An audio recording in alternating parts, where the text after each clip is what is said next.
Yes. Okay. The YouTubes. If and you feel that's best. Well, I do.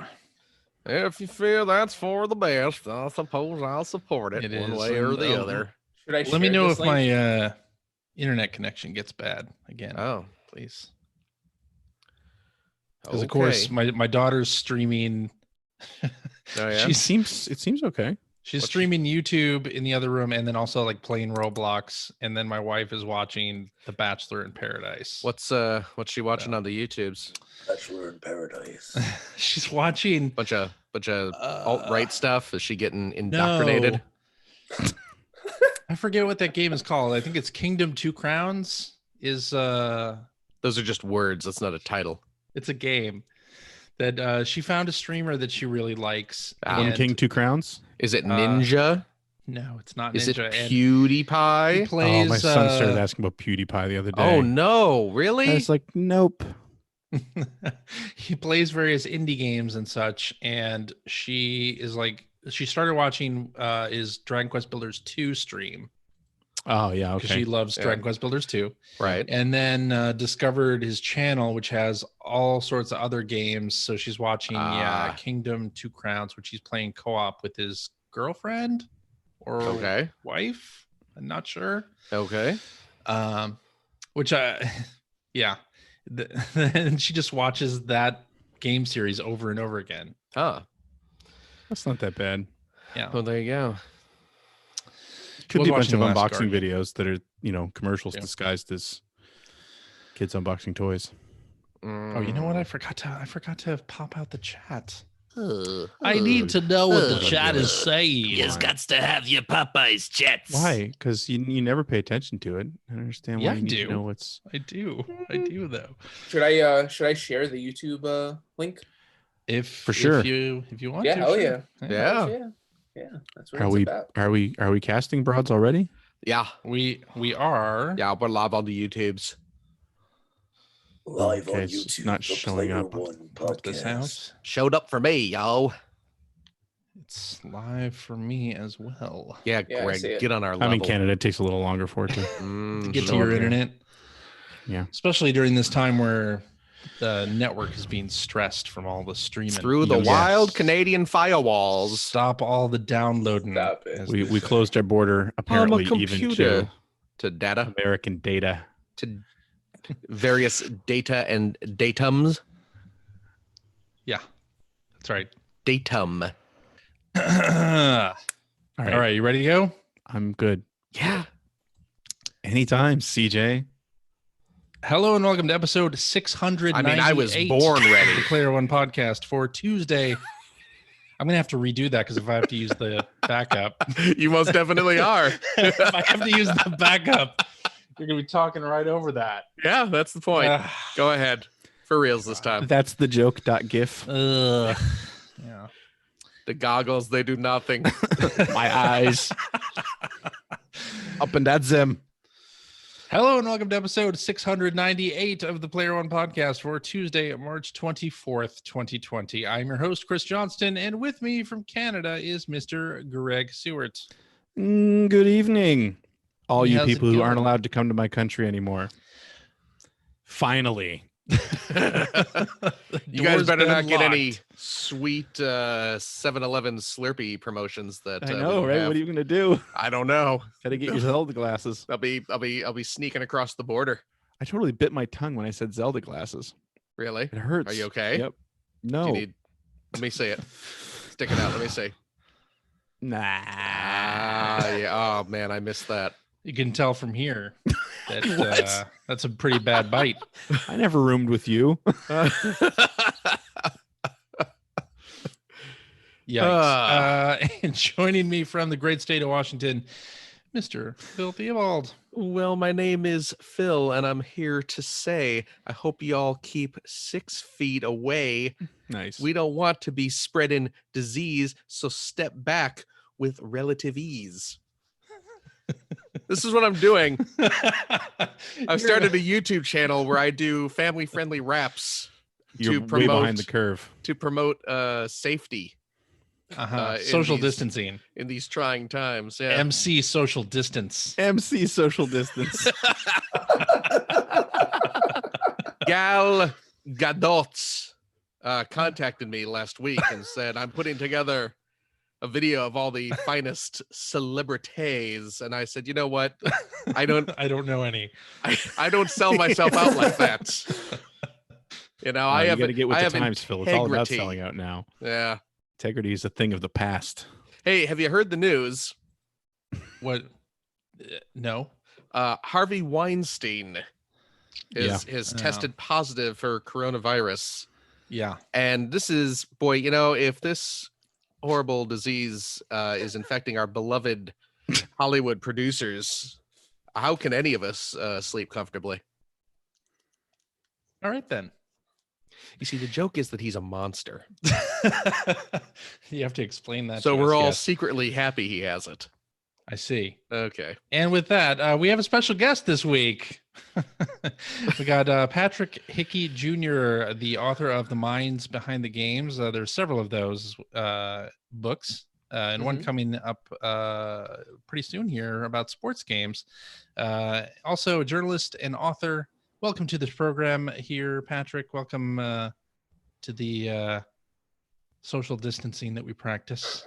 I want to thank you. Yeah, we're practicing several social thousand miles distancing away. so much that we're actually living in different provinces and countries now. Mm-hmm. Yes, but welcome. Thanks for having me. I'm happy to be here. I think. We'll change your mind. Absolutely, I'm happy to be here. Thank you guys for having me.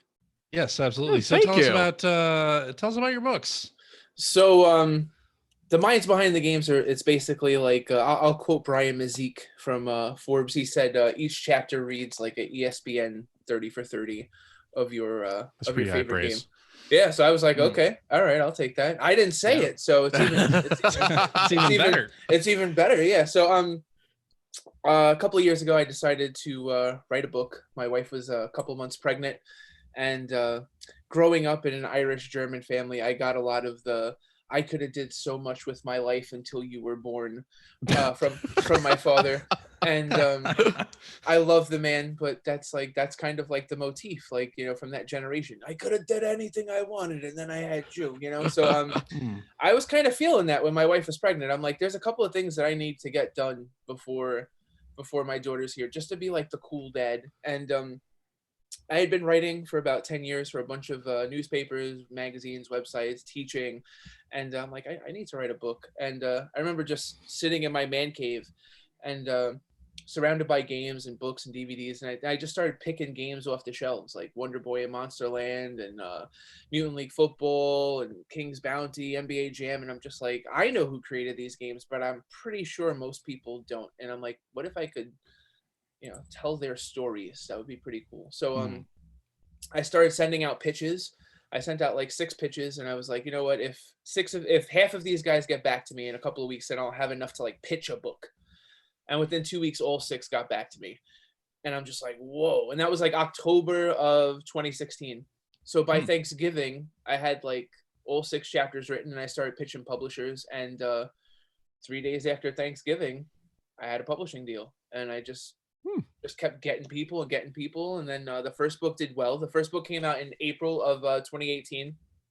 And people are still buying it and not using it for toilet paper. So that's really good. And the sequel, The Minds Behind Adventure Games, just came out in December. The Minds Behind Sports Games is already finished. That's coming out in July. I'm waiting on one more chapter of The Minds Behind the Shooter Games, and that'll be finished. And I'm about halfway through The Minds Behind the Sega Genesis games, which is going to be insanely good. Like as of right now, I was just having a conversation with one of my friends, and I was just like, there's so much that I haven't even announced yet with that book. It's going to be the biggest, like, baddest book that I've done so far. So just like to describe my writing style, just down to earth, like really fun reading. Like I love to do interviews. So that's kind of like what it is. It's just like you sitting down. Imagine sitting down with a developer and just asking about how the game came to fruition. That's basically what it feels like. Now, did you do these interviews over video or Skype, or like how are you putting the stuff together? Well, what I like to do first is take a picture of my private area and then send it to the person. No. That's an icebreaker. Yeah. Right. Yeah, I mean, Well, it's like you know each other at that point. Absolutely. So. At that point, I mean, they'll tell you anything. No, so now that I have your attention, you mean what you're talking about is where you keep your video games, right? That's what you mean. Yes. It all starts with like an email pitch or a LinkedIn pitch or a Facebook pitch or a Twitter pitch, like whichever way I can get in contact with the people. I mean, the Dane Bigham, he was one of the programmers on Where in the World is Carmen Sandiego, and I actually found out like where he worked, and I called his office. So I mean, it's basically like grassroots journalism, like any way that I can get in contact with the person. I've done interviews, plenty of interviews face to face. I've done a lot through Skype. I've done some through email. So it's just like pretty much any way that I can get in contact with them, I will. It's never like a one and done thing. I always ask follow-up questions. I'm always spending time with people. So yeah, any way that I can get an interview with the person, I'm willing to do it.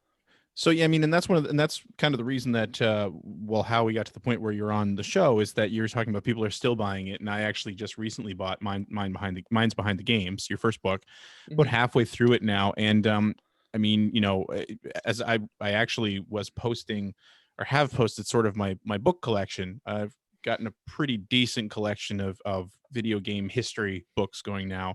And when Patrick's book came in, I posted it on Twitter that, hey, like, here's a couple more additions to the collection. And Patrick reached out almost immediately and just said, thank you so much for posting a picture of it. That's great.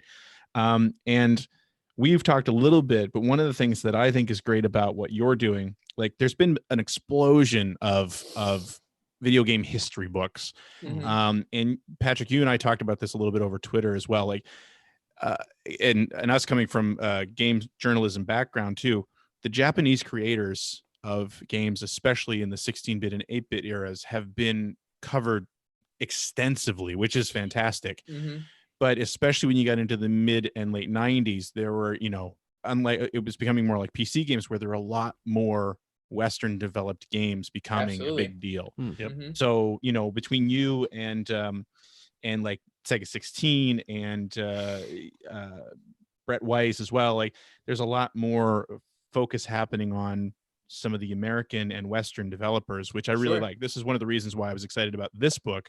And then to look into it and see, I mean, you talking about creating the minds behind the Genesis games, which obviously speaks to me because that's what my series is all about. You know, it's just, and yeah, like, talking about your writing style. I mean, I'm about halfway through this, and that's literally how it works. Is every chapter, you know, like 4 or 5 pages long. And it seems that you start with a bit of an overview of what the game is, and then you seem to sort of hone in on the most interesting bits of the interview. It's not just a straight interview. The book.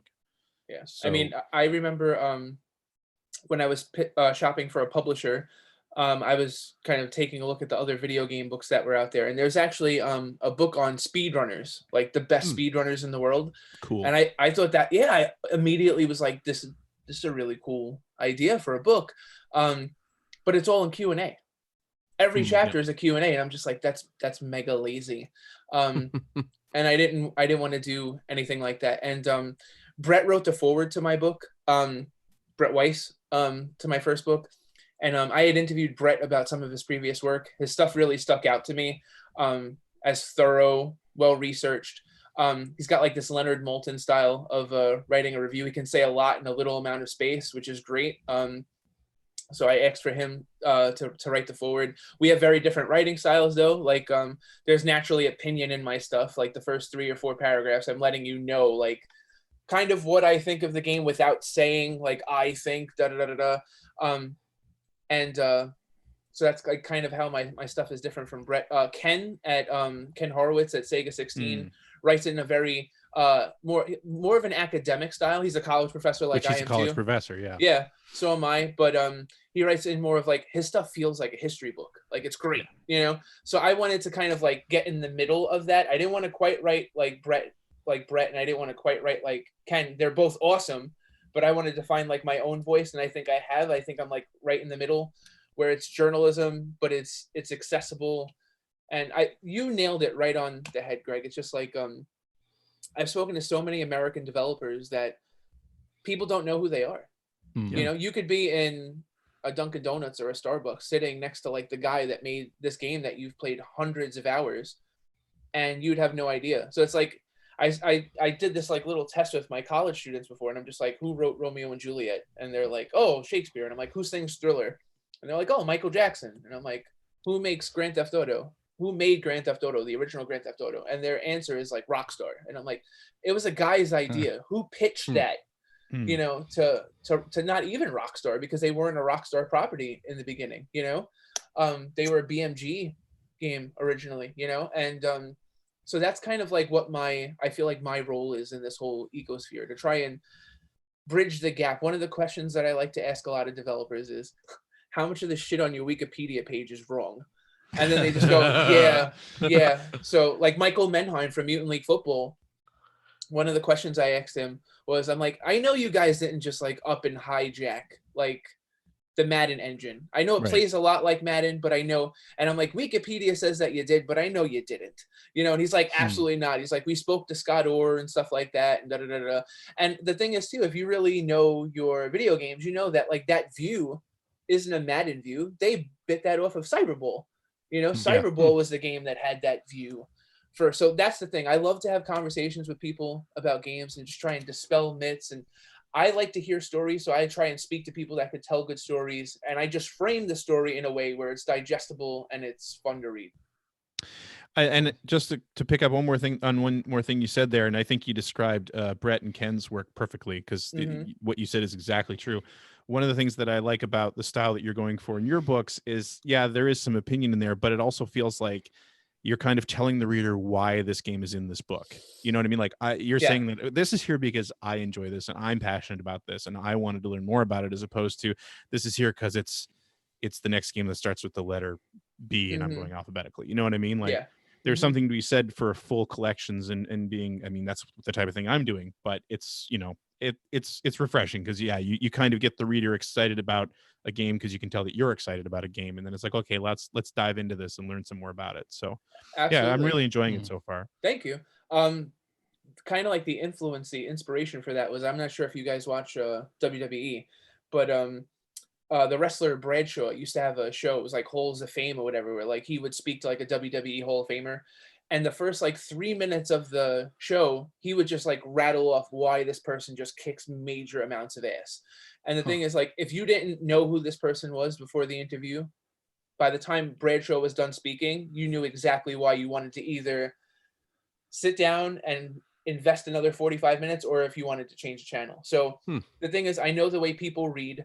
I mean, especially like when I was an editor at NBC, I mean, we knew how far people scrolled down the page. You know, so I wanted to create a book where somebody, if they didn't want to read a chapter, they don't have to. Like, you don't have to read this book in order. You could cherry pick the stuff that you want. And by the end of the first or second page, most of the time, the first page, you know if you want to continue reading the chapter. So I wanted to make it easily digestible. I think it translates well to the digital sphere too, if you're reading on the go on your phone and stuff. So I wanted to kind of create something like that, something that was serious journalism, but something that was like that catered to the nature of a gamer. So cool. Yeah, like I said, really good job on what I've read so far. So you're saying that the sports book is almost done, or it is done? No, the sports book, I finished the sports book in April. Okay.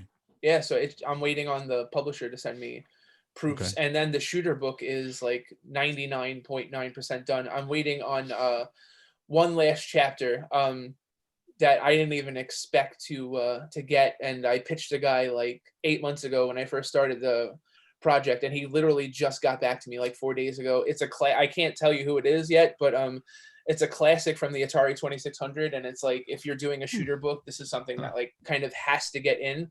So now, I was going to ask you, when you say the word shooter, so the shooter the term is sort of loaded in that, you know, if you're talking about a classic shooter or a retro shooter at this point, it could be a space shooter, or it could be, you know, like a corridor shooter like Doom or Wolfenstein. Little context here. If you guys want, I can give you I could give you like the rundown of the games that are featured in the shooter book, just to give you kind of. Yeah, sure. So we got Star Wars Shadows of the Empire. Okay. Lone Wolf, which is it's a mobile shooter. It's like one of those sniper games, but it's got 10 million downloads. Really cool backstory. Soldier of Fortune. Super Mega Space Blaster Special, which is on the Nintendo Switch. It's an indie shooter. Red Dead Revolver. Medal of Honor, the one that came out in 2010. Call of Duty, Modern Warfare, the one that just came out. Chronicles of Riddick, Escape from Butcher Bay. Ooh, nice. Dementium 2, Star Fox, Dusk, Area 51, Jumping Flash, Halo 3, Scarface, Sinistar, Power Slave, Quadrun, Metroid Prime, Mercenaries Playground of Destruction, 1, Phoenix, Horizon Shift 81, Zeo Drifter, The Darkness, Warjets, South Park, Chiller, The Suffering Ties That Bind, Tower of Guns, Mega Mania, Wolfenstein 3D, River Raid 2, Gears of War, Turn and Burn No Fly Zone, Turok the Dinosaur Hunter, Loaded, and Revolution X. So literally the entire the mix of shooter genre there. Yep. So if you like shooters and any type of shooter, then yeah. So I had so much fun putting this together. So it's so much fun. So for anyone who's not a backer who listens to the after show, CJ is making reference to somebody sent in a quiz for us a couple weeks ago, Mr. Nelson, where he had translated a French. Used Google Translate for a French magazine, and we had to guess the games. And they used the term "shoot 'em up" or "shoot them up," depending on how Google Translate looked at it. Yep. Over and over and over again, and we couldn't sort out exactly what genre they meant. So it was just always the answer was always like, "Oh, so it's Contra." Oh, but even in the late '90s, U.S. video game magazines did the same thing. Oh yeah, I mean technically you were shooting them no matter up, what, or right? a corridor shooter, or a Doom clone, or Murder Simulator. Exactly. Yeah, they were. It was all over the place with that, right? Yeah. Where can people order the book? Get the book? Is it just digital or print as well? No, it's digital and print. It's not self-published. I have a publisher. You can go to McFarland and Company's website. You Google them, it comes right up. But the book's available on Amazon, Barnes and Noble, Target, Walmart, Books A Million, Indigo, like wherever fine books are sold digitally. However, the best place to buy the book is patrickhickeyjr.com/books. Because what I do is when you order the book from me, so like let's just say you ordered this book right now, I'm gonna get a notification that you guys bought the book, and then I'm gonna have your shipping address and all that fun stuff. So what I do is I'm different from other authors in the fact that I've been to some terrible book signings over the years, like just like, oh my god, like a sweatshop, sign the book, go next, and I hated that, you know. So once you buy the book from me, I'm gonna email you and I'm gonna be like, you know, hi, thank you, try and start a conversation with you. And what I always do is I put stuff in people's books, so like baseball cards, football cards, wrestling cards, all sorts of cool stuff, buttons, like I have Minds Behind the Games buttons, t-shirts, all sorts of cool stuff, because I want to establish a relationship with my readers. Jeff Gabor just bought the book a couple of weeks ago, and if you guys don't know who Jeff Gabor is, he's an animator, and he's worked on the Peanuts movie, Spies in Disguise, like Horton Hears a Who. He's awesome. So he bought the first book. So then he bought the second book, and what I did was, I know he's a Denver Broncos fan, so I put like I had a whole like handful of 1989 Fleer football cards, and I just went through and I picked out as many Denver Broncos cards as I could, and I put them in his book. So then he sends me a picture of like one of the guys, like one of the cards, and he was like, bro, this was like my favorite player when I was a kid. Like how did you know? I'm like, I didn't. And he goes, he retired in '94, and he goes, I used to make him in Madden 2001 because the Broncos didn't have a decent middle linebacker. And I was just like, holy shit. So like the card ended up meaning a lot to him. So aside from signing the book, I do stuff like that to put inside people's books. I want to establish a relationship with my readers. I want them to know that like I do this for them. A lot of the chapters in the new book, The Minds Behind Adventure Games, were like pitched to me by readers. So like Croc, Legend of the Gobos. I mean, it's a fun game, but it was one that didn't initially pop into my head to be for the adventure book. And one of my readers on the Facebook page was like, oh, I would love to know how that game was created. And, you know, that's an Argonaut game. So like, Dylan Cuthbert, I mean, that's Star Fox right there. Those are the creators of the SF of the FX ship and stuff like that. So that started a really good relationship with some of those guys, and snowballed. But that's the power of a reader. He read the first book, he had a voice, he used it, and now the chapter that he wanted is in the book. So that's kind of like what I want from my readers.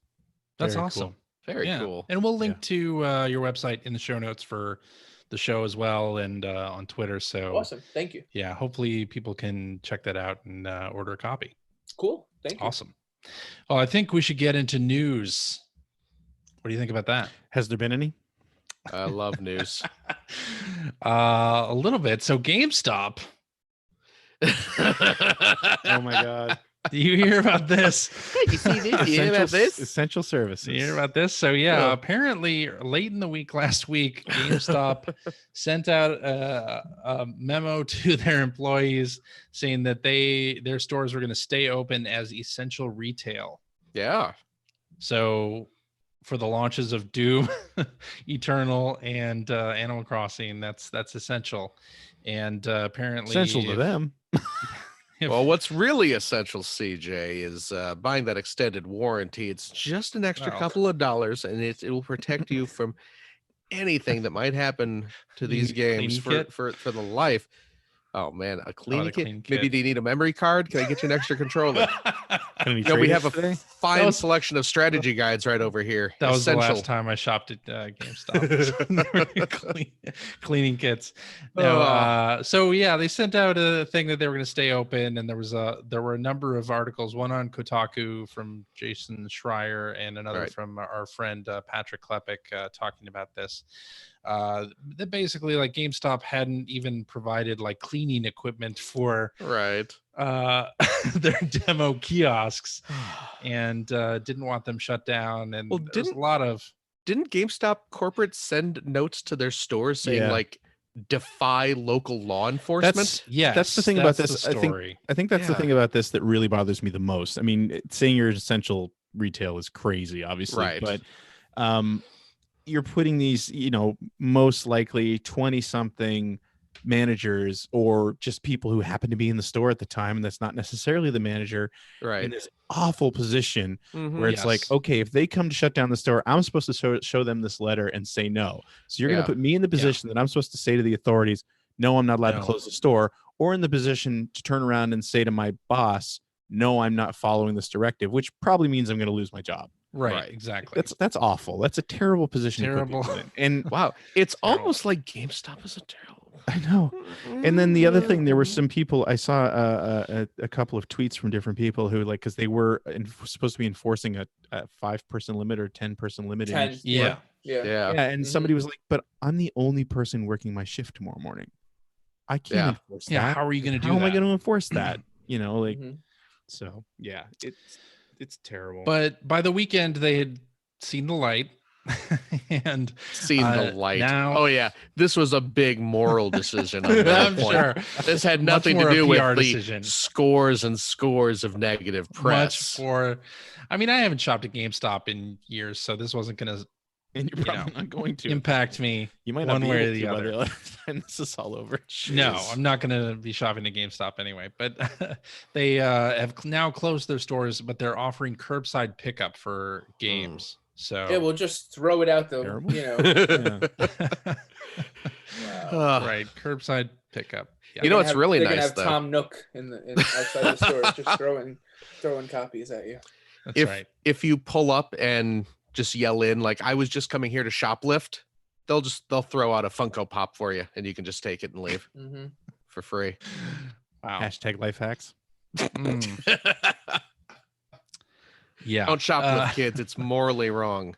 Unless, no, there's no unless. I was going to say unless it's GameStop, but that's terrible. Well, unless you get caught. Wow. It's very Bill Belichick of you. Yeah. Go Patriots. But so last week had some larger announcements from the 3 video game hardware companies. So kind of kicked off early last week with Microsoft, who basically made all of these specs for the Xbox Series X official. I was not expecting the level of detail. No. of information on the Series X or the Sex that we saw last week. Like it was amazing. Like, because oh God, what YouTube channel was it that I was Digital watching? Foundry. Digital Foundry, thank you. I mean, they had multiple videos where they were like, They do. here's the system, and here's the system taken apart, and here's me putting it back together again. Yeah, so not only that, like, Microsoft flew them out. They got hands-on time with the system itself and got demos of the technology, and they also got to like put the thing together. Yeah. This really feels like pre-Xbox Microsoft. Do you remember, like, because that's when we were all pre-X OG Xbox or Xbox One? Yeah. OG no, I mean, like, Xbox. Yeah. Because that's when we were all there for the launch there, working in the various magazines, and that's what they were like, right? It was very open. It was like, when can you come out here? You got to come out here. We want to show you everything. It's like, here's all the different controller concepts. Here's all the different case concepts. Here's all the different things, the iterations we went through. And it's like very open to the press and getting the message out there. Yeah. And it really feels like they're going, which they kind of have to, because they got their butts kicked a little bit with the one, but so you can really see that happening. That's what it felt like to me anyway. Like when I started watching those Digital Foundry videos, I'm like, wow, this isn't like, it's not even theoretical. Like they were actually there hands-on and just going through every little detail. Yeah. Plus they got like 3 videos up. One just talking about the technology and the hands-on time, then going through the ray tracing technology, and there's like a Minecraft demo that they also go into as well with the ray tracing that looks great. It looks great. Really does. Yeah, I'm not a big Minecraft player, but looks pretty good. So, some of the other interesting details in here are that the system is going to come with 1 terabyte of storage, so we know that already now. And you can also plug in your external hard disk drive if you have one for the Xbox One through USB and play all of your Xbox One /360 /original Xbox backwards compatible titles through that, which is a nice option. That doesn't have to take room on your 1 terabyte.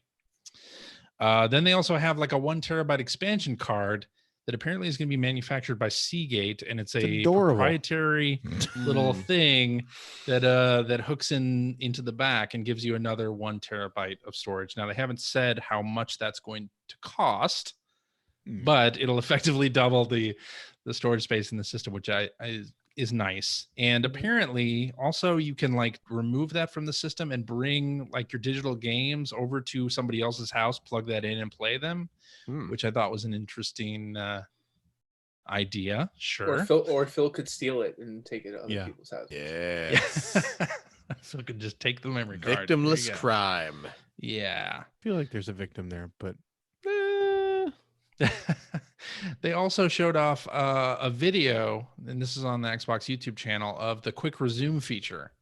So it's cool. Not like instantaneous when you're switching between games.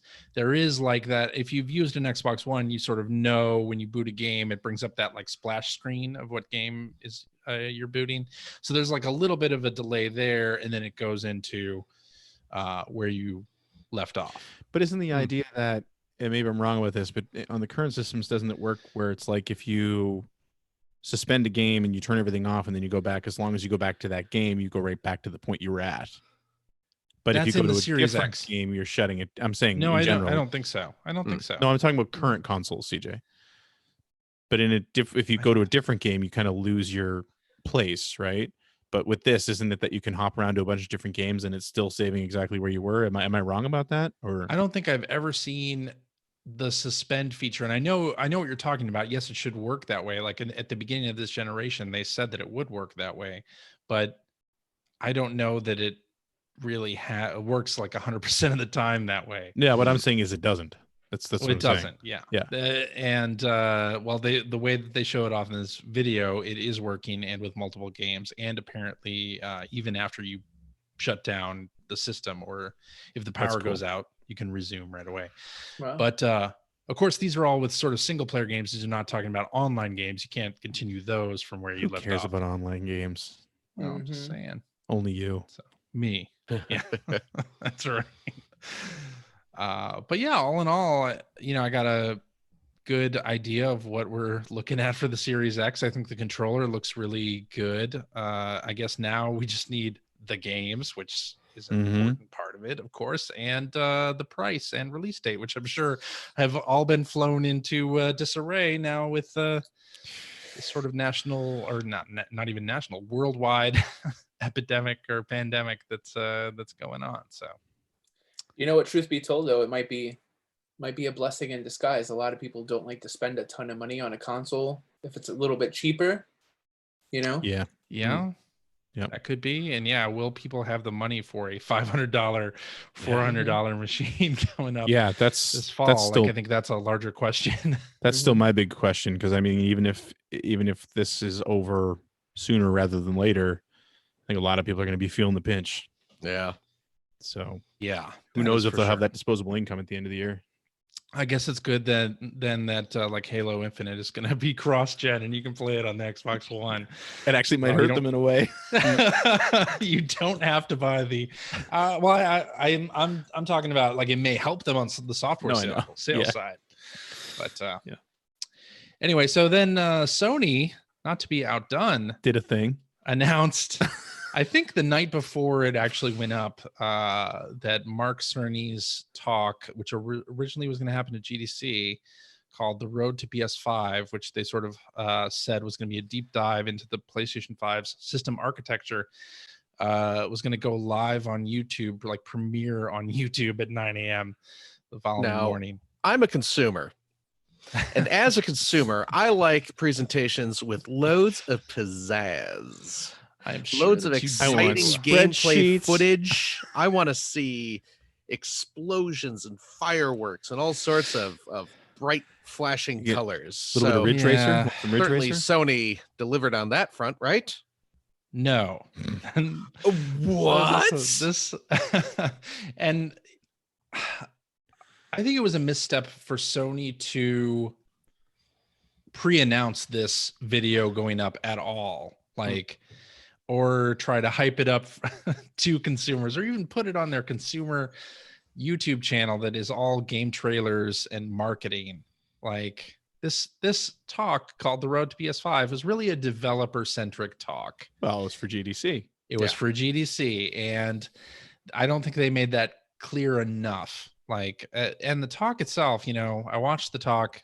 It's fine. It's very filled with a lot of tech jargon and stuff that just went right over my head. But it was not gonna. It just kind of doesn't fit on the PlayStation YouTube channel. Needed a bit of sizzle with the steak. It did, and what I think was the worst part about it is that, like, Sony, really the only official communication they've had is like the logo reveal back in January, and people are anticipating PS5, and then they tweet out that this video is going to premiere on YouTube, and people were expecting something that this video was never going to be, and there's no indication of when the thing that I think consumers want, like to see the games, to see some of this technology in action, which, certainly talked about a lot of this stuff.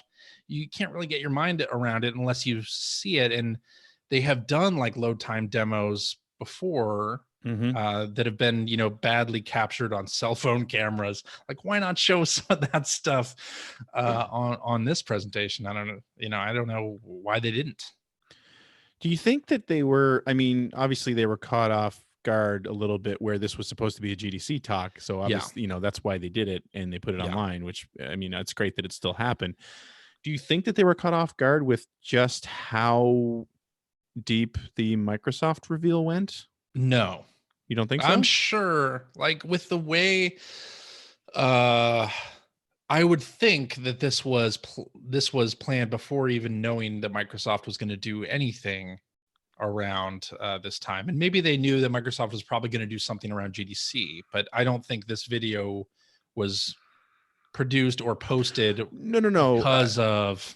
I'm not saying that this video happened because of it, but I'm saying, like, do you think that they just also didn't expect that Microsoft, if and when they did anything like this far out, would have been this open with the system? Like, because I feel like if they'd expected that, then they would have done more themselves. You know what I'm saying? I don't know, though. I don't know. Maybe. But going back to it again, I mean, talking about, you know, Microsoft feeling like sort of the old pre-OG Xbox and even the 360 now, Sony is playing that other role again, right? Where like, because I remember before the PS3, they were terrible. Yeah. You know, with the whole like, go get a second job and, you know, as all that crap that they went through. But at that point, their system was the most popular system in history and, you know, it owned the world. So are they kind of back in that mode where it's like, we can march to our own drummer here because we've got a lead and we've got the momentum going into the next generation, maybe. I don't know. I'm just saying, like, that could be. I think they might be. I think they might be. Honestly, I mean, Mark Cerny did a very similar talk when the PS4 was before the PS4 came out. But the thing about that was that talk, the road to PS4, was done after like their February event, the big where reveal. people at least saw Knack, right? At that time, like they saw no, something. You're right. Yeah. You're right. I mean, and they saw I think they saw the controller at that point, and you saw a bunch of game demos. You had a bunch of people out there talking about, like, there was a Drive Club and just a bunch of stuff they showed. Knack. Hey, and how it was going to work with the Vita. Bad. It's not. I mean, for little kids, it's great. You know, I remember my nephew playing the hell out of it at like. It's 9 basically years old. just a Lego game.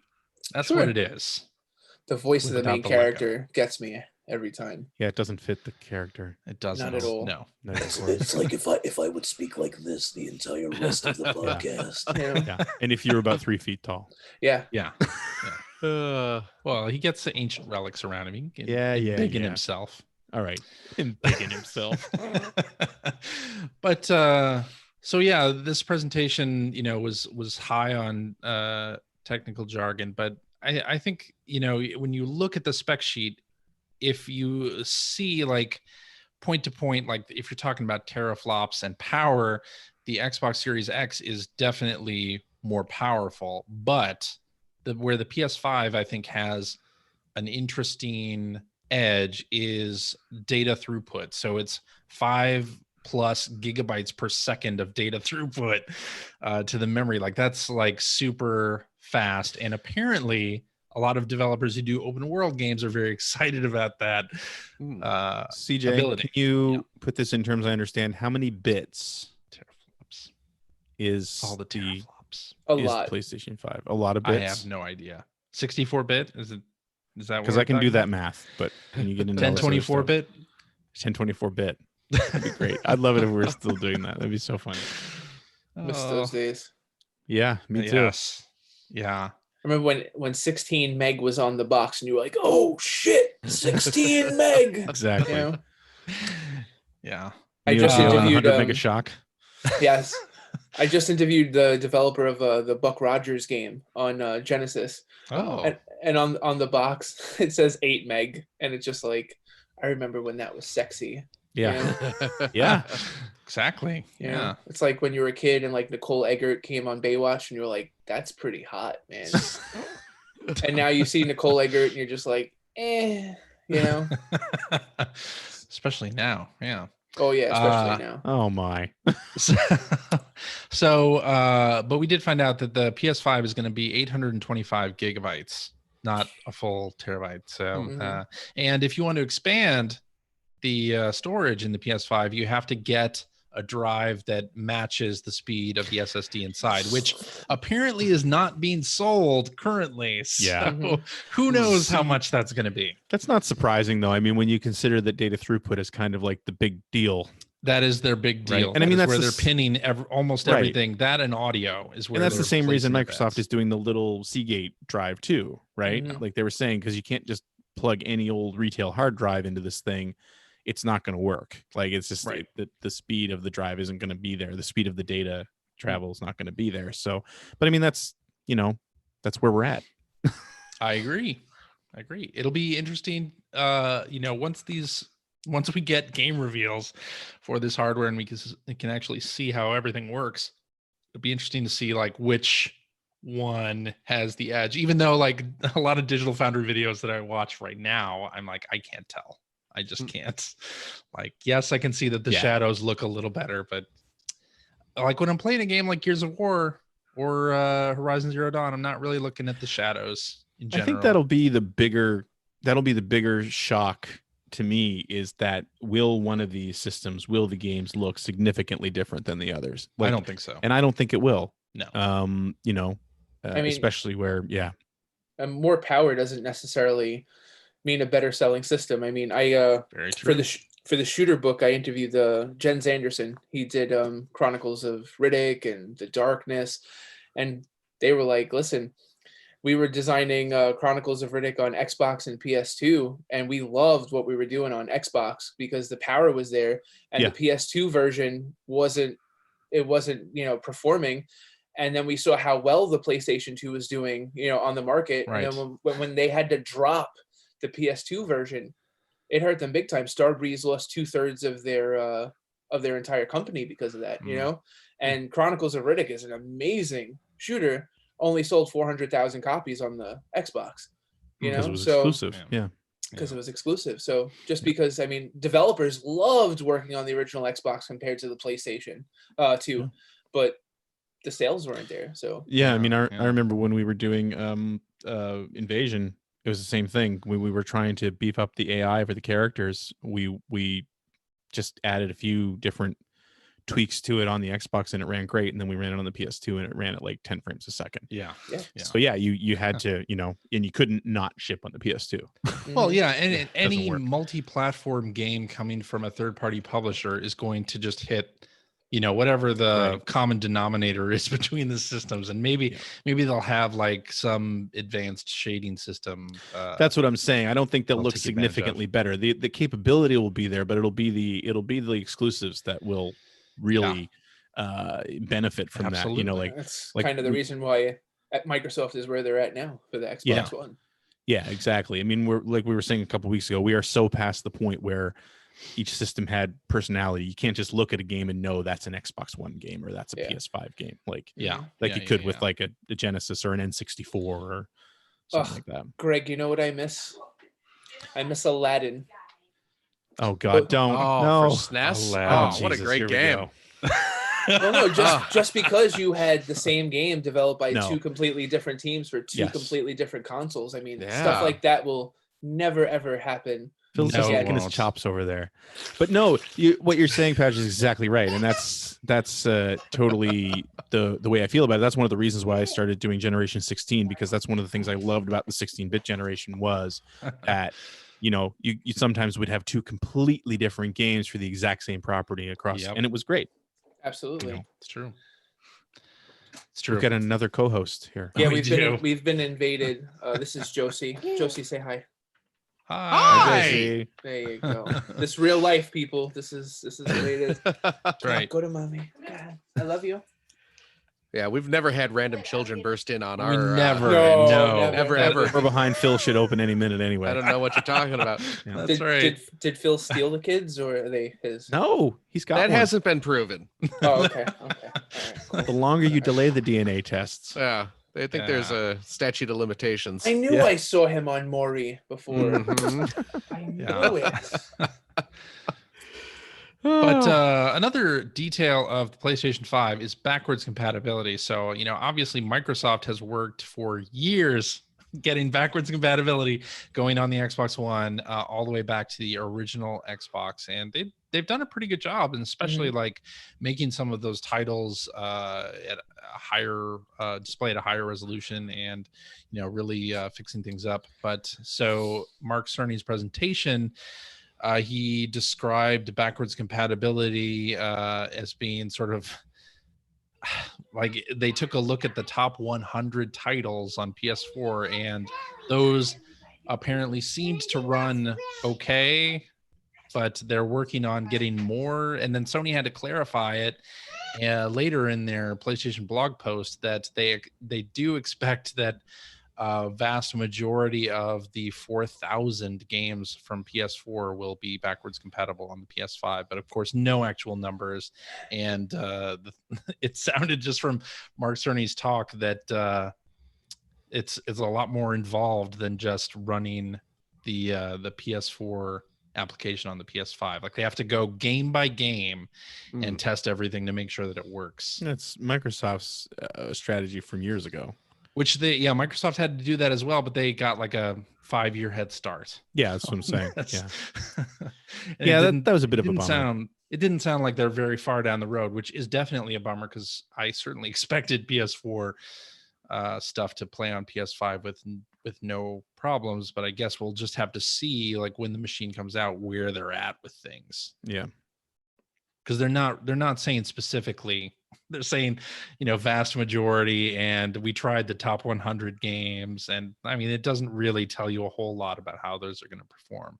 Yeah. And listening to Sony talk like that, it's like those lunchroom conversations with the girl that you like. Do you like me, or do you like me? It's like, are we going to have backwards compatibility, or are we going to have kind of backwards compatibility? The Xbox dropped the ball big time. Microsoft dropped the ball big time with the Xbox One because of the lack of, first party games. But again, you can play pretty much anything that you want to play. I mean, imagine a PlayStation console where you could go all the way back. That'd be fantastic. To like 95. Yeah.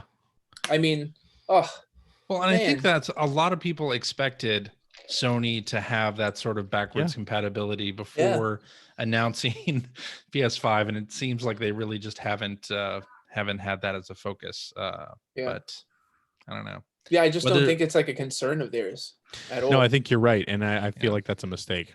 Huge mistake.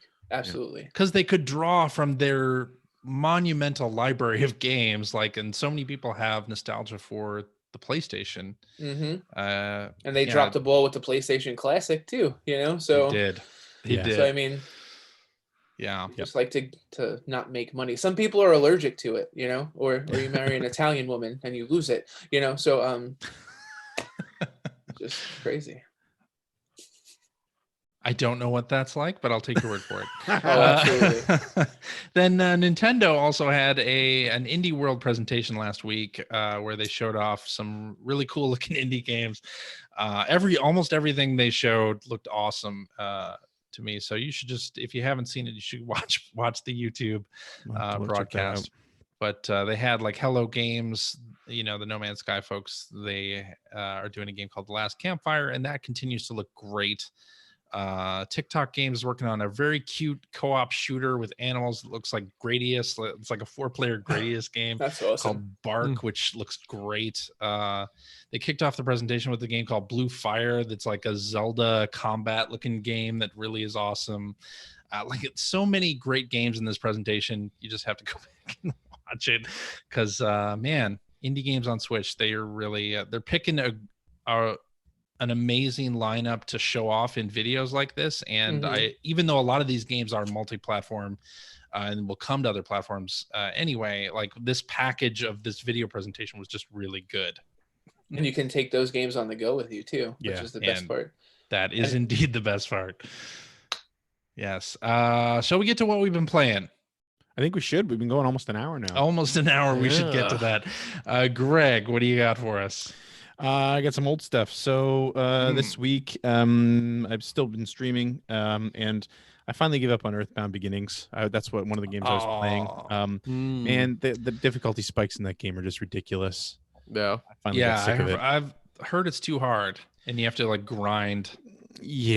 For hours, which I have no interest in doing. There got to a point where I think I had to travel all the way back across the entire world map to kind of get out of the situation that I was in, as far as dead teammates and things like that. So I was just like, I'm done. I'm done with this.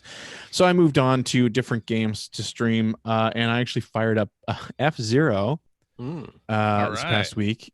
Played through that, and then actually jumped in and played F-Zero 2, which never came here. So that was the Satellaview game. Right. Which Satellaview was, I guess you could call it, kind of compare it to the Sega Channel, I guess, in a way. Sure. I mean, it was only in Japan. It was a little thing you put on the bottom of your system. You could download games, and they were broadcast. Certain versions of them were broadcast at different times. But if you ever go through, if you ever looking at ROMs and things like that, you'll see a lot of them that might start with just a BS in front, and that is basically some of these games that have been saved from the Satellaview service. And F-Zero 2, I have no idea if that's what it was released under, but it's basically another championship, so a collection of tracks based on the tracks that were in F-Zero, but they're new configurations of the tracks that were in F-Zero, and completely new vehicles, 4 completely new vehicles. So I ended up playing through that as well, and it was really neat. I've been meaning to for years to play through that, and then I'm in a situation now where I can, because I've got the flash cart now for the Super Nintendo, and awesome.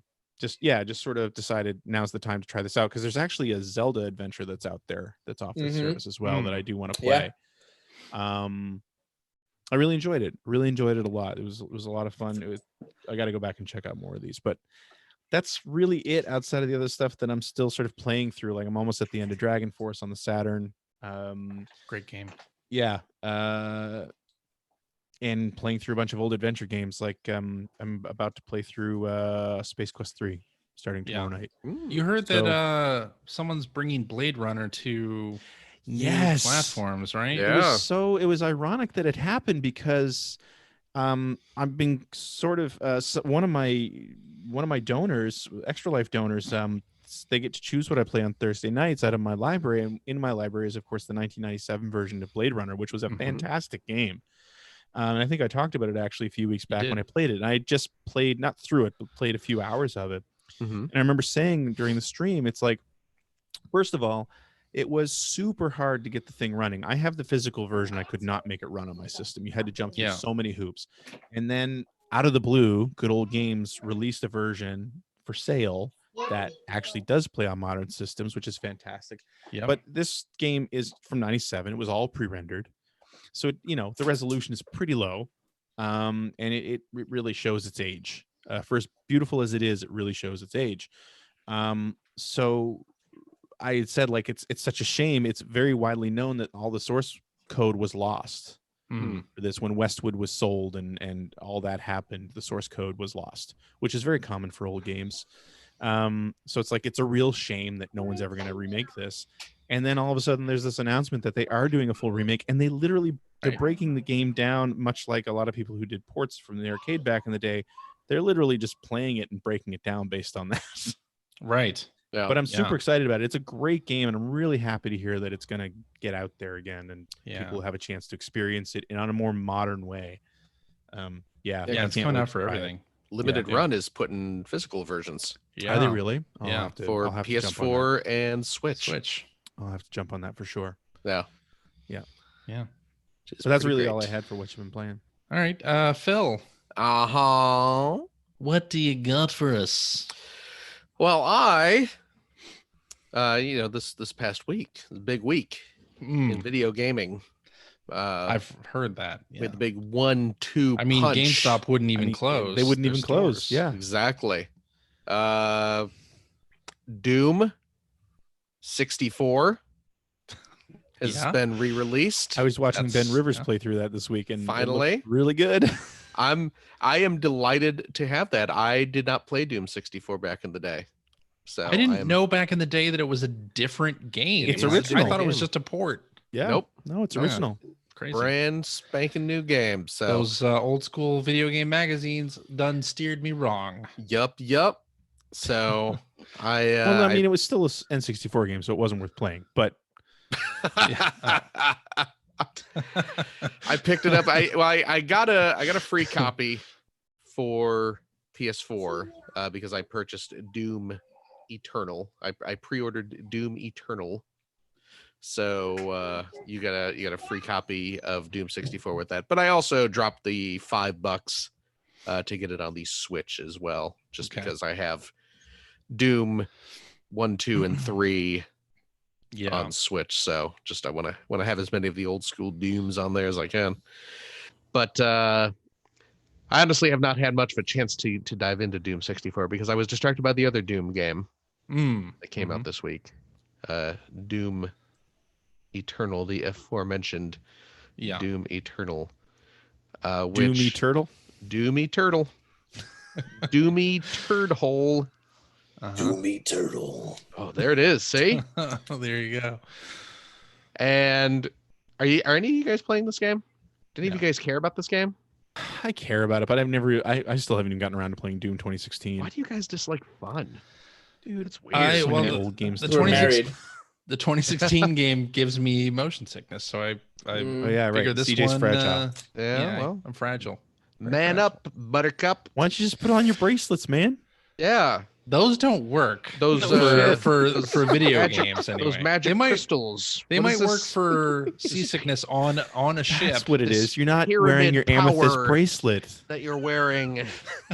I need to get some silver supplements. You got some that sort stuff of. is real though, man. I mean, I remember I was like 150 pounds heavier though, Yeah, but see? I was playing Resident Evil Yeah. in VR, and after like a half hour, I thought I was literally gonna die. I was so motion sick. Yeah. And then Those right after ginger I was chews. done, the developer's like, "All right, you ready for the Oh, interview?" man. And I'm like, "Bro, whoa." Like, give me like he was like right in my face. Do you want to do the interview? And I'm like, let's chill for like 5 minutes. Yeah. You know? But it was crazy. You know, that lady's running after you. CJ's the poster child for motion sickness. It's true. Nah, it's real, man. It's real. It is. I mean, now I'm okay, but I mean, when I was like four chins, oh my god, man, dude, the motion sickness was bad. Oh, Woo. well, load up on the ginger chews, Uh-huh. which was my Yummy. stripper name back in college. Nice. Ginger chews. Ginger cheese Uh, on the That fits because you do have reddish hair. Thank you. It used to be a lot redder back in the day too. Yeah, so before it was, went gray. It was a bit more fitting, yeah.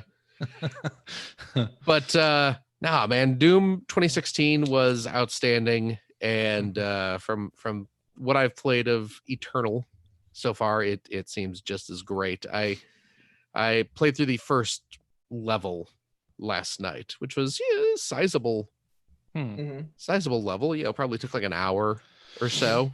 I was not rushing through or anything. I was kind of taking my sweet time and exploring and looking for secrets and just kind of soaking in the devilish Doomness. environment. That's my problem with playing. I shouldn't be my problem. That's how I play those games wrong. I find is that's how I play every level. I don't rush through. I don't go shoot a whole bunch of stuff. I literally want to look in every corner. You're playing it wrong. Every texture. I did the same thing.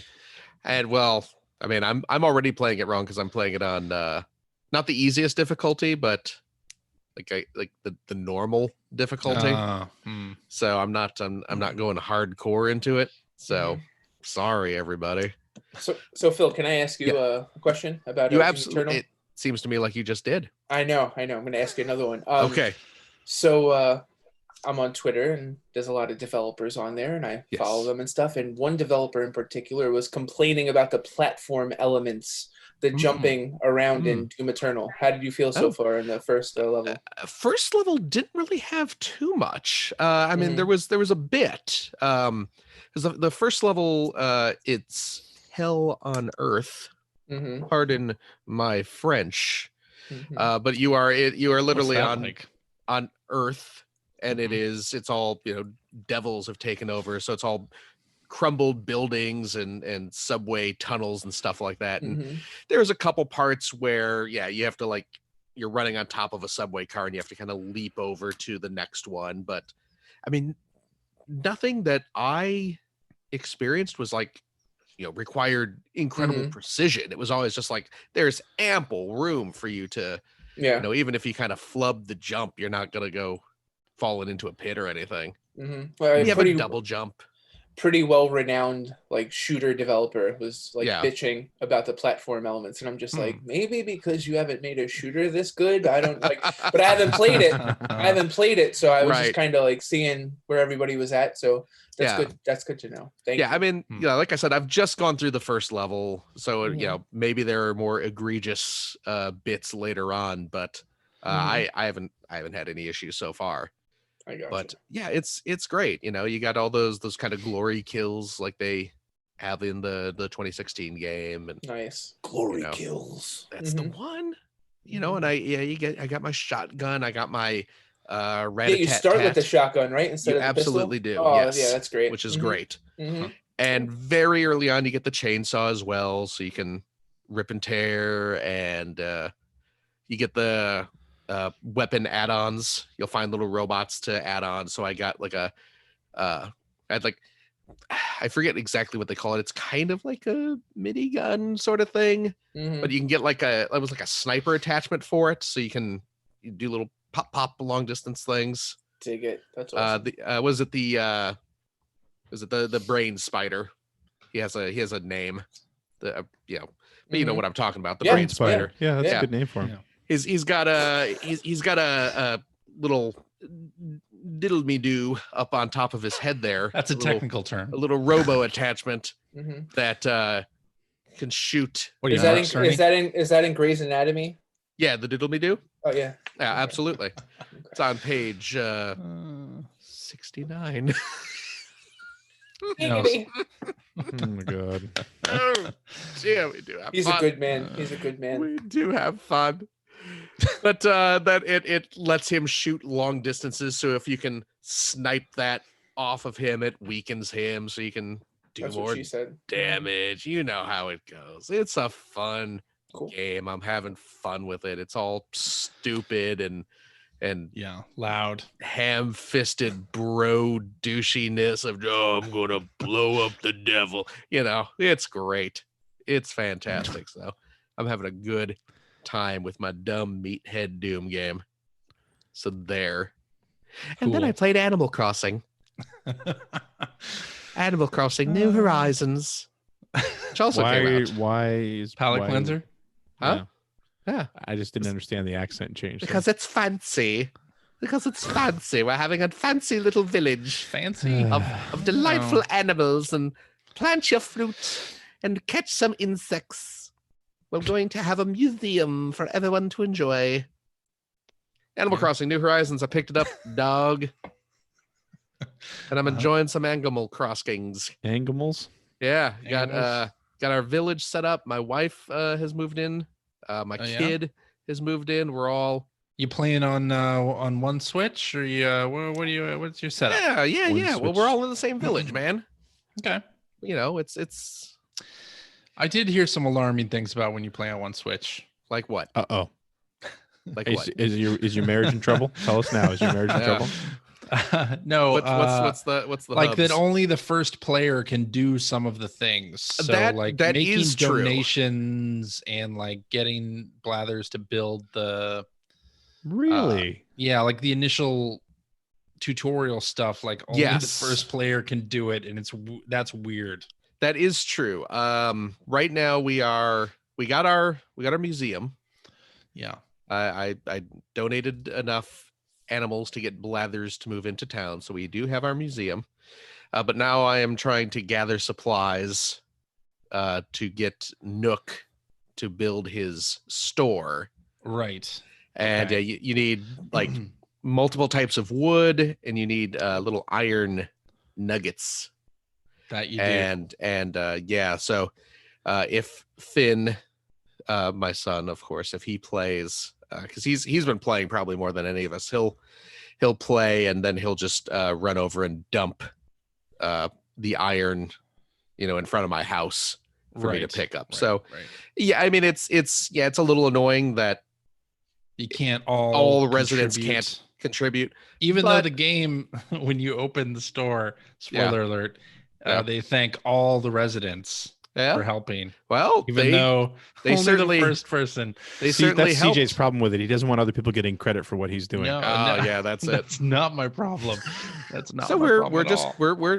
we're chatting offline. You know what? The game is forcing us to communicate. That's good. That that's sounds good. awful. That's good. So, and in this time of social distancing and togetherness. Yeah. So social distancing and togetherness. the two sides of that. Yeah. Oh, but yeah. So I've been having a lot of fun. I got my town has cherries. Mine has oranges. Well, I would be all envious of your oranges. Yeah. But I don't need oranges anymore. I visited a friend of the show, Bill Mudron, had his town opened up earlier today. Yes. And I went over to his place. He has oranges. So I dropped off some cherries, nabbed me some oranges, brought them back, planted them.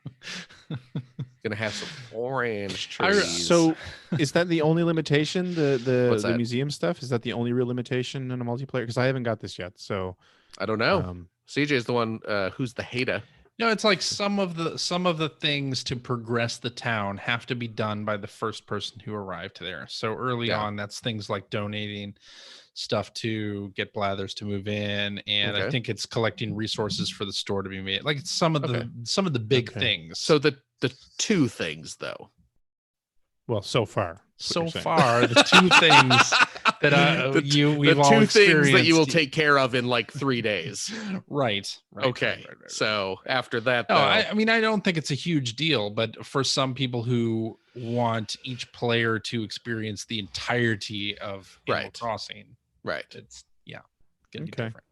Okay. That's all I'm saying. Saying. Sorry, my son, you are missing out on handing over wood to an owl. What? I know you're handing it to the raccoon. I'm sorry, the tanuki. Really? Yeah. Do you guys like yell at your kids? Like, do you get like old De Niro on them? Like CJ does. Yeah. Why'd you leave the wood over there? Well, why'd you leave the wood over there? What are you doing? I was playing Animal Crossing with my daughter, and she took all of the fruit on the trees in my island. What do you leave the cherries there for? What do you leave the cherries there for? What's wrong with you? The cherries there. It's like, you took all my fruit. Why? It's just an extension of real life where it's like, why is this rapper here when the garbage is right there? And then Christopher Walken shows up in the village, and I think it goes a little something like this. You bears. You country bears. You like fish? You leave the fish there? You like fish? Actually, you know what? My kid does enjoy fish.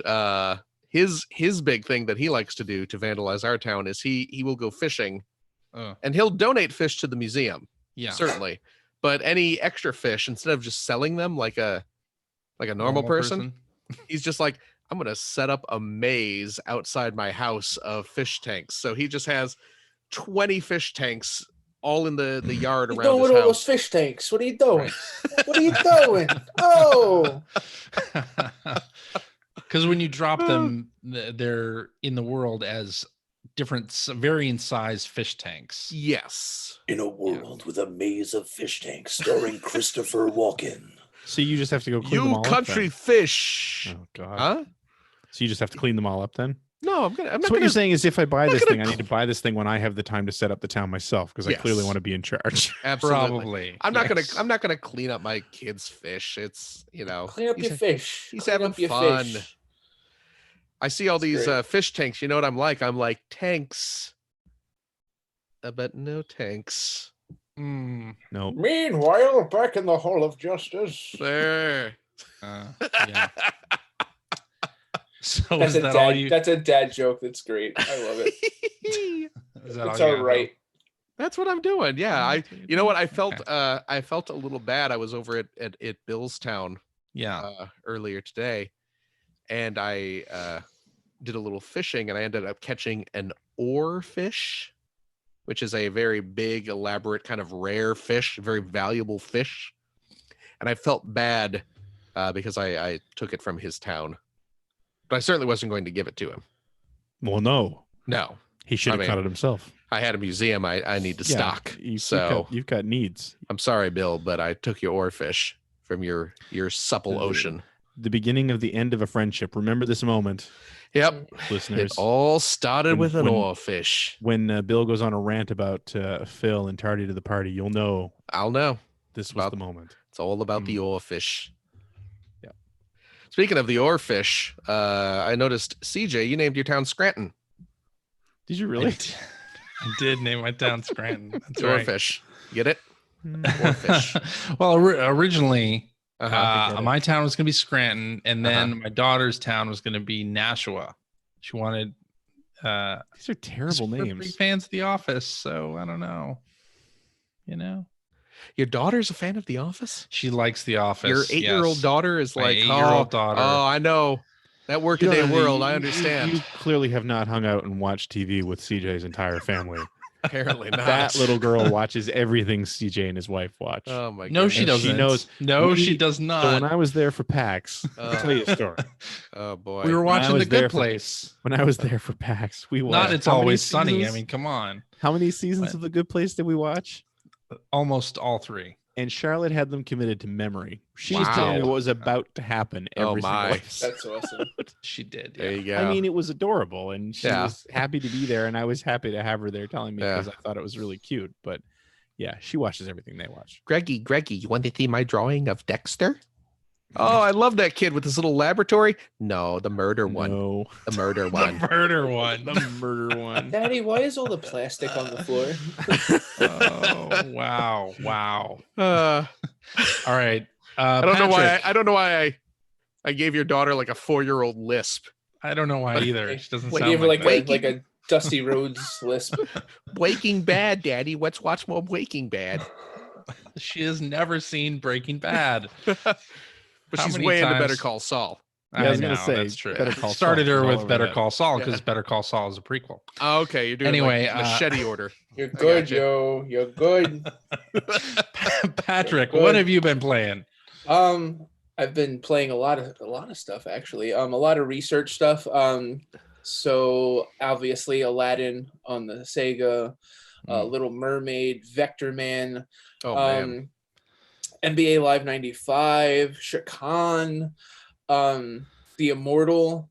But lately the games that I've been sticking with the most, when this whole lockdown started, I'm an owner of an RG 350. I love this baby right here. And Ooh.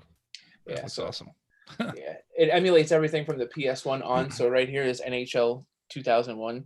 So what Nice. I did was Huh. I created a team with the best players that I've ever played on the New York Islanders, and just started a season.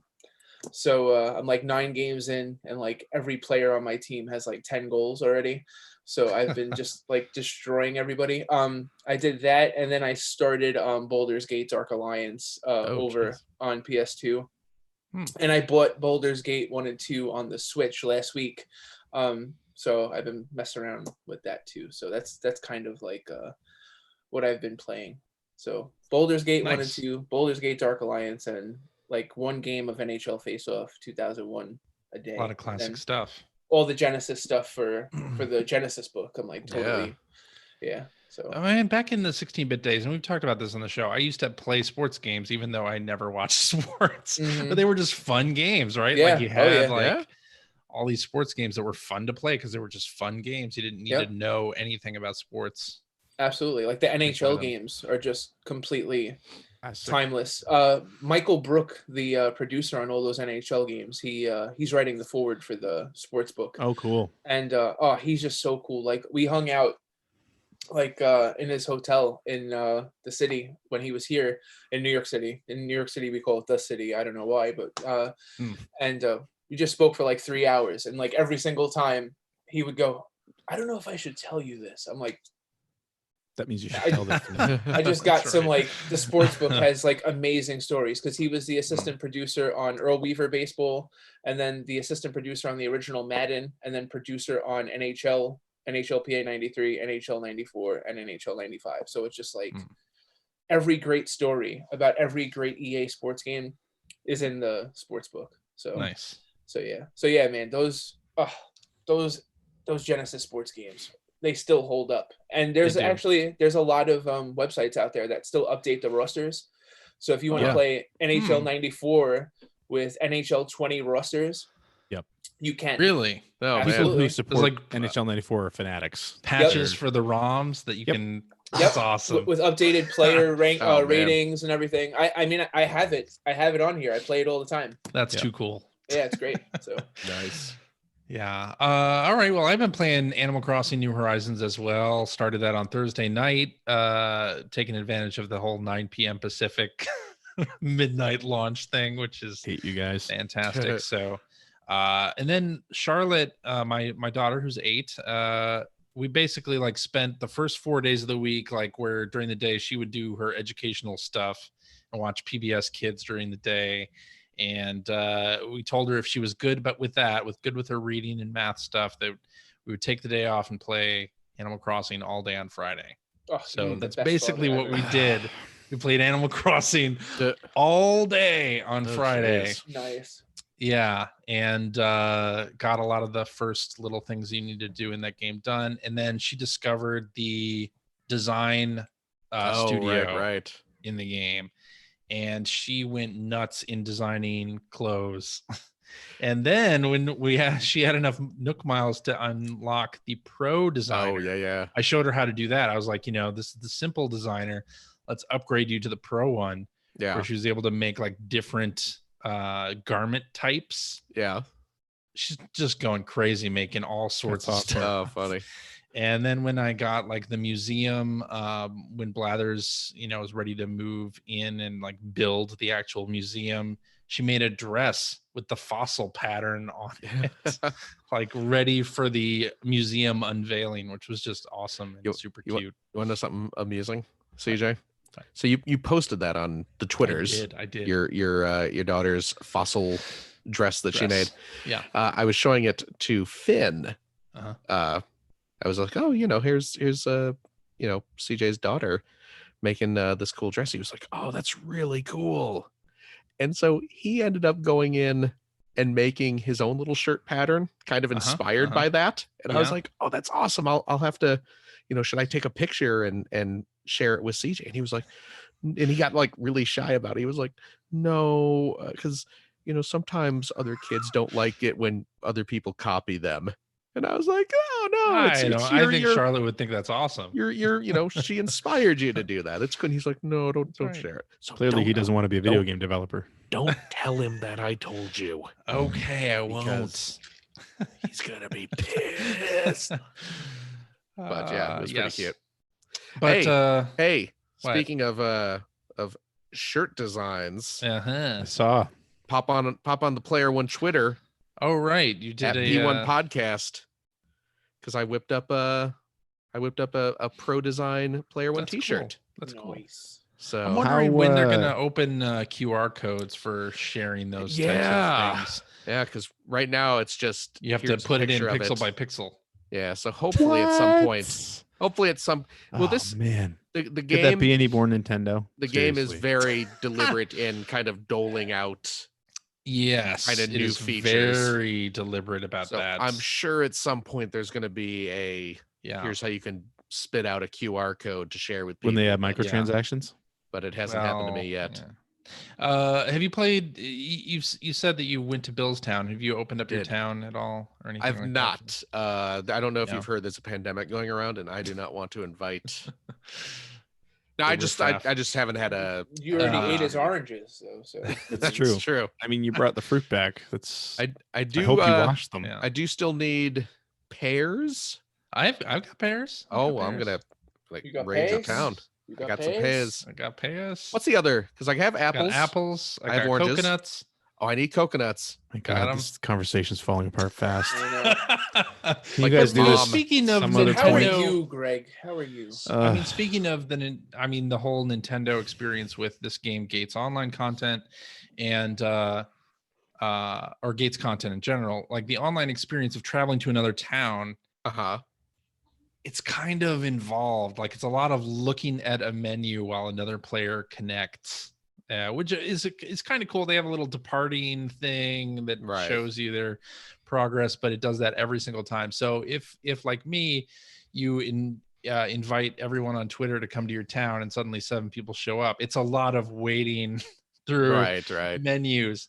But like today in Animal Crossing, they have this thing called the Stalk Market, where you buy turnips on Sunday morning and then you sell them back for a higher price later. Oh, like a U.S. congressman? Exactly. My town had a very low turnip price. So I posted that on Twitter, and like literally it was like every 5, you couldn't actually do anything in the game for quite a while because it would cut to a loading. It has to save the game and then show you the thing. And, yeah. So it's a little bit of a lot, but yeah, and there's things you can't do. You can't donate to the museum. You can't place objects while other people are in your town. So I kind of only open the gates when I'm all sort of done playing through the story bits for the day. But I am having a lot of fun with this game. It brings back all the feels of playing Animal Crossing. It's fun. Yeah, back with the 3DS game, and the original GameCube game is still just I remember that time of playing that game and thinking how different it was from everything that had come before it. But yeah, I'm liking it a lot. It was kind of fun. Last night I was up very late playing Doom. Yeah. Because I don't want to play that when Finn's around, because it has adult themes, you know. It's a little violent. Little gorier than I want my child exposed to right now. Yeah. I mean, he gets enough of that in his daily life anyway. But I was playing it, and maybe about like 4 o'clock, I'm like, okay, I'm gonna go to bed. It's very late. And just as I'm getting ready to turn in, I pop on Twitter. Just, it's 4 a.m. What else are you gonna do? And John Riccardi, our good pal John Riccardi from 84Play over in Japan, is just like, hey, most of you people are probably asleep, but I've opened up my gates, and if you want to come in and drop off some cherries and take some of my fruit, which I believe he had apples, it's like, please do. And I was like, oh crap, I got cherries for John. I could use some of John's apples. So I had to swing over to his town real quick and do the old fruit swap, and then head back home. So but that was nice. So I got to head over to John's town as well. So that's cool. That's cool. Yeah. Yep. Do you write messages on their bulletin boards when you? Yeah, some really just off color stuff. I mean, stuff that I don't want to say. No, I said hello. Yeah. I believe I said hello from the Player One podcast. Oh, nice. And then I drew a sketch. I drew a sketch of a middle finger going up. And a wiener. I drew a wiener. A middle finger and a wiener. Wiener, yeah. And the middle finger was coming out of the wiener. What? It was like you have the wiener, and then the fingers coming right out of the tip. How would that even work? Out of the tip. Oh god! I think there's a horror movie that has that as it's like Monster, right? So anyway, yeah. I haven't seen it yet, but I believe that's what Parasite's about. All right. So which there explains the awards. I also played the demo for Trials of Mana. Cool. You know, Trials of anything coming out of urethras in that game? What? No. So Trials of Mana. Hardly a game. Is the demo? Which game does the demo? What? Isn't that the so? That's collection of mana. I'm sorry. That has all of the prior. I'm only half listening at this point. Densetsu games on it, and then there's Trials of Mana, which is a 3D remake that comes out at the end of April for Switch, PS4. A 3D make. A 3D. You want to call it that? Sure. Patent that. Put it on the box. A remake of Seiken Densetsu 3, which never came out in the US, but is on Collection of Mana, and I had never played. I had actually never played a Mana game. So Secret of Mana, never played it. Never played any Final Fantasy Adventure on your old Game Boy? Nope. Wow. I was not into RPGs at that time when the game originally they had RPGs. Oh, anyway. So played this, and I really, really like it, especially because it has 4 difficulty levels, and I could play on easy. I played on easy. There is a beginner level that has even easier combat, but everything's real time, fast, which I think is how Secret of Mana. That was the whole thing, right? It wasn't turn-based necessarily. You ran around, right? Am I right? People who played it, sure. Okay. Apparently none of you did, but anyway, I really enjoyed it. It's about a 2-hour long demo, and some of the camera angles, you can tell they were trying to evoke the nostalgia of playing it on the Super Famicom or Super Nintendo back in the day. But of course I don't have any of that, so I still definitely appreciated how good everything looks, and the combat system is just really intuitive and fun. So enjoying that quite a bit. I might actually buy it. I don't know. And the demo has that thing that more recent Square games do, where it's going to carry the progress over to the full version, which I definitely appreciate having that as an option. So playing the first 2 hours of the game basically on the demo. I think it's definitely worth checking out. It's on Switch, it's on PS4, it's on PC. So yeah, demo's up for everything. Well, all right then. Anyway, what I think we're gonna do, I think we're gonna skip tweets because we kind of I think kind of. Wow, it's skip a long in episode. tweets. Run over a little bit. Skip. Tweets. And just go right to the outro. What do you think? Oh my goodness. You like it? Sure. Well, I was just waiting for you to start the outro. Yeah, we're just you're all right. I'll start the leading outro. the show, man. Why are you asking us? You're the host. Yeah, whatever. Fellows, do I have your permission to begin the outro? Alrighty, and that is our show for this week. Thank you very much for listening. I'm so sorry, Patrick. For us, would like to comment on something you heard, you can direct that to @P1 Podcast on Twitter, or you can go to our internet website at player1podcast.com. There you'll find our contact information. You'll find blog entries about Sega CD from Mr. Greg Seward. Yeah, I did another one this past week about Road Avenger. Oh no, I'm gonna revive. There it is. This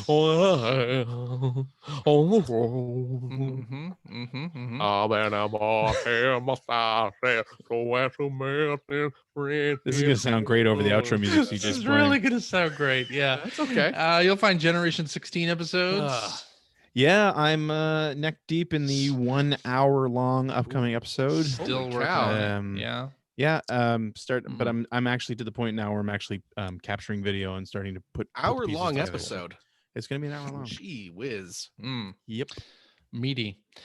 You'll find show notes and links to everything that we talked about. That's one beefy stew. You've used that line before. I haven't, both alone and on the show. I don't think I've used that line on the show in probably a good decade. Yeah, it's been a while. I think 10 years at least. I know you've done it. It's a classic. Exactly. You know what though? What? That's with our morning zoo version of the Player One podcast. Trying a beefy stew? You trying? Yeah. 30 pounds less of me since Christmas though. Yeah. What low-fat stew. Anyway, we got show notes and links to everything that you heard in this episode on the website. You'll also find a link to our Discord server where we can discuss all kinds of things and this episode with us and our other listeners. If you'd like to subscribe to the Player One Podcast, you can do so by visiting player1podcast.com or by loading up whatever podcast application you enjoy listening to this particular show on. We're also on Stitcher Radio. We're on Spotify. You can like us on Facebook. You can watch our show live most weeks on the youtubes.com/P1 Podcast.